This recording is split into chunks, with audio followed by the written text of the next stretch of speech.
সরকারি চাকরির নিয়োগে কোটা পদ্ধতি বাতিল এবং ২০১৮ সালের পরিপত্র পুনর্বহালের দাবিতে রাজধানীর সায়েন্স ল্যাব মোড়ে অবরোধ করেছেন ঢাকা কলেজের শিক্ষার্থীরা।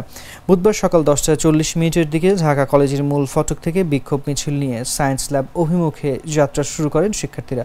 মিছিলটি সায়েন্স ল্যাব মোড়ে পৌঁছালে তারা রাস্তা অবরোধ করেন। বিক্ষোভে প্রায় ২০০ শতাধিক শিক্ষার্থী অংশ নিয়েছেন। শিক্ষার্থীরা বলছেন, চলমান কোটা ব্যবস্থার সংস্কার করতে হবে। সংবিধানে উল্লেখিত অনগ্রসর জনগোষ্ঠীর জন্য ন্যূনতম কোটা রাখা যেতে পারে। দাবি না মানলে বাংলা ব্লকেটের আওতায় কর্মসূচি চালিয়ে যাবেন তারা। অবরোধের ফলে সায়েন্স ল্যাব সহ আশপাশের সড়কে যান চলাচল বন্ধ হয়ে গেছে। এতে সেসব এলাকার সড়কে তীব্র যানজট সৃষ্টি হয়েছে।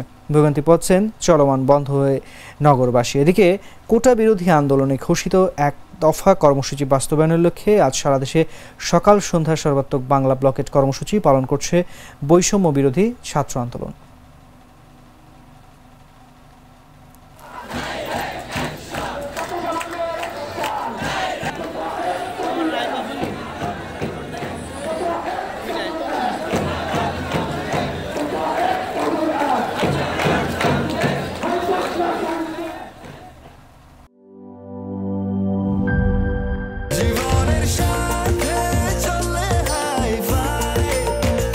স্বাস্থ্যকর অল টাইম ফ্যামিলি কেক, সব সময় অল টাইম হেলদি লাইফ।